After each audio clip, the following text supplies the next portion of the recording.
Hi everyone, I'm Krylios, Team Rayceen Productions MC and producer, and today I have the one and only comedian extraordinaire.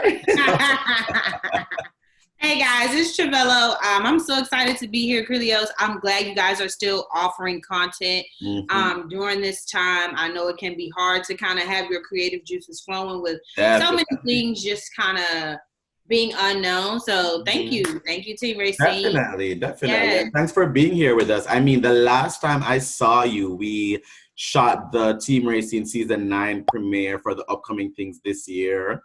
That was the last time I saw, and sadly, most of the things that we talked about, yeah. yeah, have now, been canceled or postponed. So, Yeah, you but know, that's why I gave you guys a shout out before because you guys are still doing the candidate yeah, interview, and still finding ways to get that information out to the wonderful fans of the Team Racing show. So that's definitely. important. Just constantly Yeah. being creative and trying to figure out how to get that information out to the people, like for sure. Definitely, thank you. But tell me, how has it been for you this whole pandemic? I mean, you're a comedian, you have to be on Ooh. stage. What's going on with that? Yeah. So a lot of people assume that like I'm an extrovert, just Team Sagittarius, whatever. And I do like to be out and about, and I do love people, physical touch and quality time. That's like my Mhm. number two love languages. Mine So too. it has it has been hard.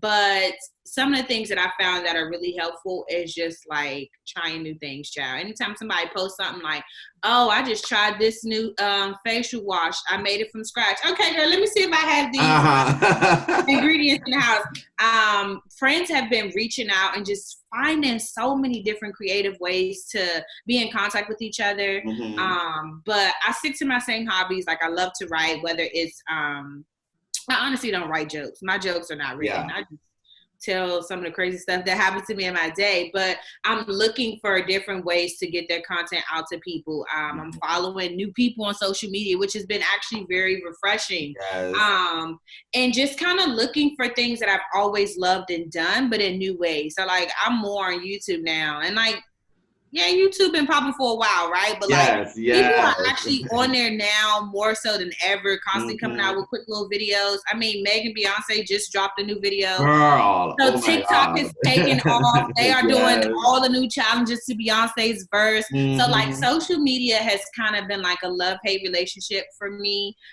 even still during this time. But that's definitely what's getting me through between social media and trying all the new stuff people posted, y'all. I've been staying busy, but on those days when it do get hard, like for example, today it's raining, you can't Mhm. really like go for a walk to kind of get out Yes, the house yes, and get a breath of fresh exactly. air. I'm really leaning into some of the old fashioned stuff like reading. So yeah. Oh, definitely. I mean, I've basically been doing the same. We've been doing this series as well as, really, really getting into that digital virtual space that we Yeah. always wanted to expand into anyway. So now this has really given us the excuse to really, Mm-hmm. expand it in a way that we really like. You're also a teacher as well. How Yeah. has the pandemic squared with that? How are you handling Yeah. that as a teacher? I mean, I always thought that teachers like never get our due credit anyway. Like we're underpaid and overworked, like in Mm-hmm. every way, shape, or form possible. And this just kind of added on to that. The crazy things Definitely. about like pandemics and things that affect people in the masses, right? You really get to see where things need improvement. And like it's always things that you already know, right? Like Yes. healthcare. You knew our healthcare system was not what it was supposed to be, right? Like we know teachers are underpaid. We know the essential workers are not getting the benefits and stuff that they deserve. And so all that stuff is just kind of amplified, right? And so Yes. I know people don't consider teachers like essential workers during this Hmm. time because we don't have to physically get out and go to school and stuff like that. But it's been very essential and it's been pretty taxing. I can imagine. My yeah, like schools are still expecting things to kind of carry on. They're like, okay, yeah, you still have class. Yes. Um, like we still need you to call these kids. And honestly, I'm even gonna go out a little bit further and say that it's more work being not in class and in the physical building than actually Yeah. like I never thought I would say that, right? Like Yeah, I If know. somebody told you certain things about this pandemic, you'd be like, oh, that sounds like a dream. I get to stay home, Exactly. still get Yes. paid, and I try to be thankful for that. Like I still am, getting paid Getting and, paid. still Yeah. have my insurance and stuff. But man, oh man, I if can it imagine that it would be harder. See, my mom is also a teacher, and I think mm-hmm. she teaches the third grade. And Ooh, because of that, it's easy when you have high school students or college students to go online and do all the yes. stuff online. But Mm-hmm. with the kids now, that's a whole different thing because Whole different they're thing. still in that developmental stage, and there are a lot of things that they really do need person to person. She's had to get a whiteboard at home to still like Yep. do things on Yep. the whiteboard and stuff Mm-hmm. like that. So it's definitely been not just an adjustment for her, but also the kids who, they've never really had to do this before. Yeah. So yeah, I can imagine it's a lot. And that's why I like doing this series as well, because we get to talk to so many different people to get, Mm-hmm. their perspectives and their insight on Yeah. how this pandemic is affecting them based on what they do, what their occupation is, what their family life is like, whatever it is. Everyone has a different story when it comes to this. Everyone does. So tell me, was there anything this year that you were looking forward to, any upcoming projects that all, just got Yes, child. canceled? I mean, besides the Rayceen show, Mhm. yeah, I sure. mean, Yeah, I think that one of the hardest things to deal with during this situation is the timing of it all, right? Like, yeah. I think people would have been able to, I guess, kind of adapt a little bit better if it happened during the winter time. But like people were getting excited. I know for me and my family, we were going to go on a cruise in April for spring break. And I'm just really looking forward to that time to connect, have these memories and stuff. So I think the weather is like one of the things that people are really bummed about. But yeah, I had a vacation planned. Yes. I had all types of cookouts that I didn't even have planned that I knew in my mind was going to happen, right? I just knew I was going to be in somebody's brunch, somebody's rooftop. So all of those usual things that you do when the weather breaks, I think I'm missing out on. And oh gosh, like DC in the spring and summertime is unmatched. Like really, honestly, unmatched. Black Pride was coming up. Oh, girl. That like it I really think the weather just like really that's the heart right there. Yeah, 100%. Because since I've been in DC, I've always looked forward to this spring summer moment. And now where I live, we have a pool here, and pool season is my favorite time. I get to see all my neighbors. There are many neighbors I literally only see between May and September. Then I don't see them again till the next May, right?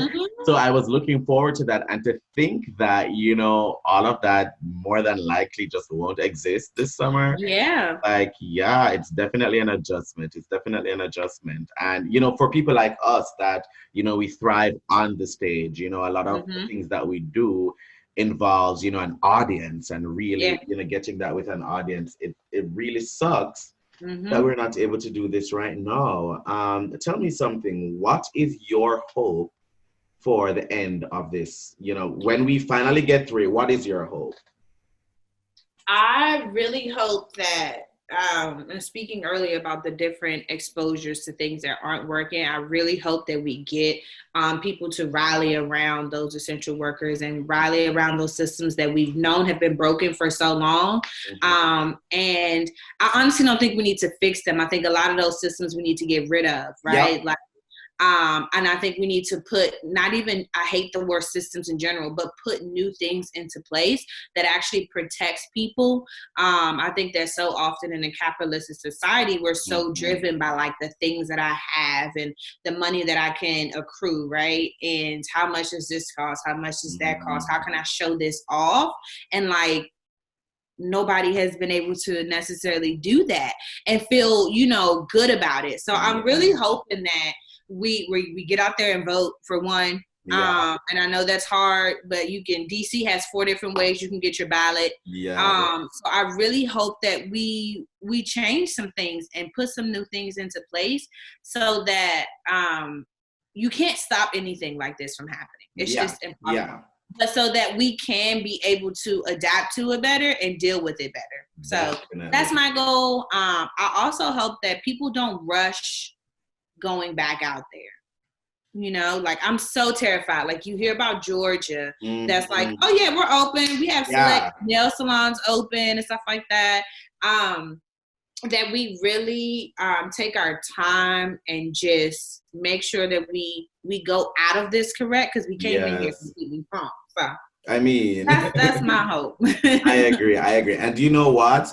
With the time that we're inside for the most part and the time that we're away from each other, this is the time for us to kind of introspect and self-reflect as well. You know, we've been just going, and maybe, you know, this is the time for us to kind of just slow down, you know, and kind of get right with even our own selves. And at the end of this, you know, be even more motivated to do what we've got to do. Anyways, let the viewers, let the audience know how they can follow you, plug whatever you want to plug, and the upcoming stuff. I love a good shameless plug. Yes, honey. I ain't ready for the other kind of plug. There's other plugs going on out there that they promote. But no, I am a teacher by day, and I love to make people laugh all day. So you can follow me on any social media. All my platforms are the same. That's at No Booty Judy. I'm going to spell that out for you. It's NOBOOT. 2 Y's, one for the left cheek, one for the right cheek. Yes.